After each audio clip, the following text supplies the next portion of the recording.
L'un des grands sujets de ce sommet de Bruxelles, Monsieur le Président, c'est la protection de l'environnement. Tout à fait. Et l'Union européenne envisage une loi qui empêcherait l'accès à son marché aux produits issus de la déforestation, comme le cacao par exemple. Or, la Côte d'Ivoire est premier producteur mondial du cacao, et certains rapports indiquent que, justement, à cause du cacao, la déforestation a continué ces dernières années. Vous savez, je pourrais faire un long développement là-dessus, mais je peux vous dire que ce n'est pas de l'intérêt de l'Union européenne. Vous savez, le monde est multipolaire aujourd'hui. Si les Européens ne veulent pas acheter notre cacao, il y a d'autres qui vont l'acheter. Si les Américains ne veulent pas acheter notre cacao, il y a d'autres qui pourront l'acheter. Alors, ce n'est pas en faisant des menaces. Nous devons travailler ensemble à ce que le cacao soit durable. Voici des pays en Europe qui ont utilisé du charbon jusqu'il y a 30 ans.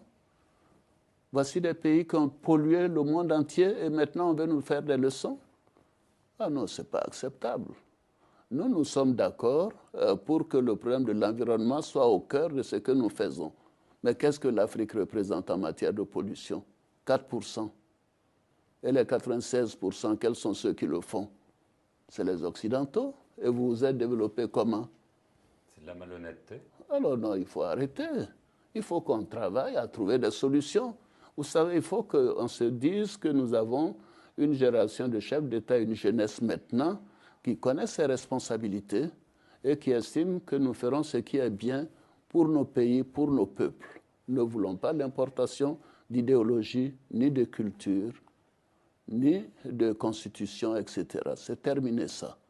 Il faut que la considération soit de part et d'autre dans les relations entre l'Europe et l'Afrique. Tous ces engagements qui ne sont pas respectés, j'espère que cette fois-ci on va en parler.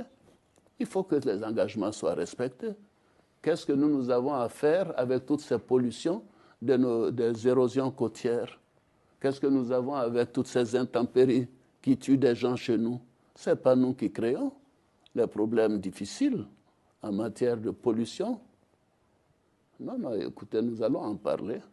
Nous espérons qu'il faut que les engagements, c'est très bien, mais il faut qu'il y ait des suites, il faut qu'il y ait des décaissements, il faut qu'il y ait le développement, il faut qu'il y ait le soutien financier et l'encadrement, etc.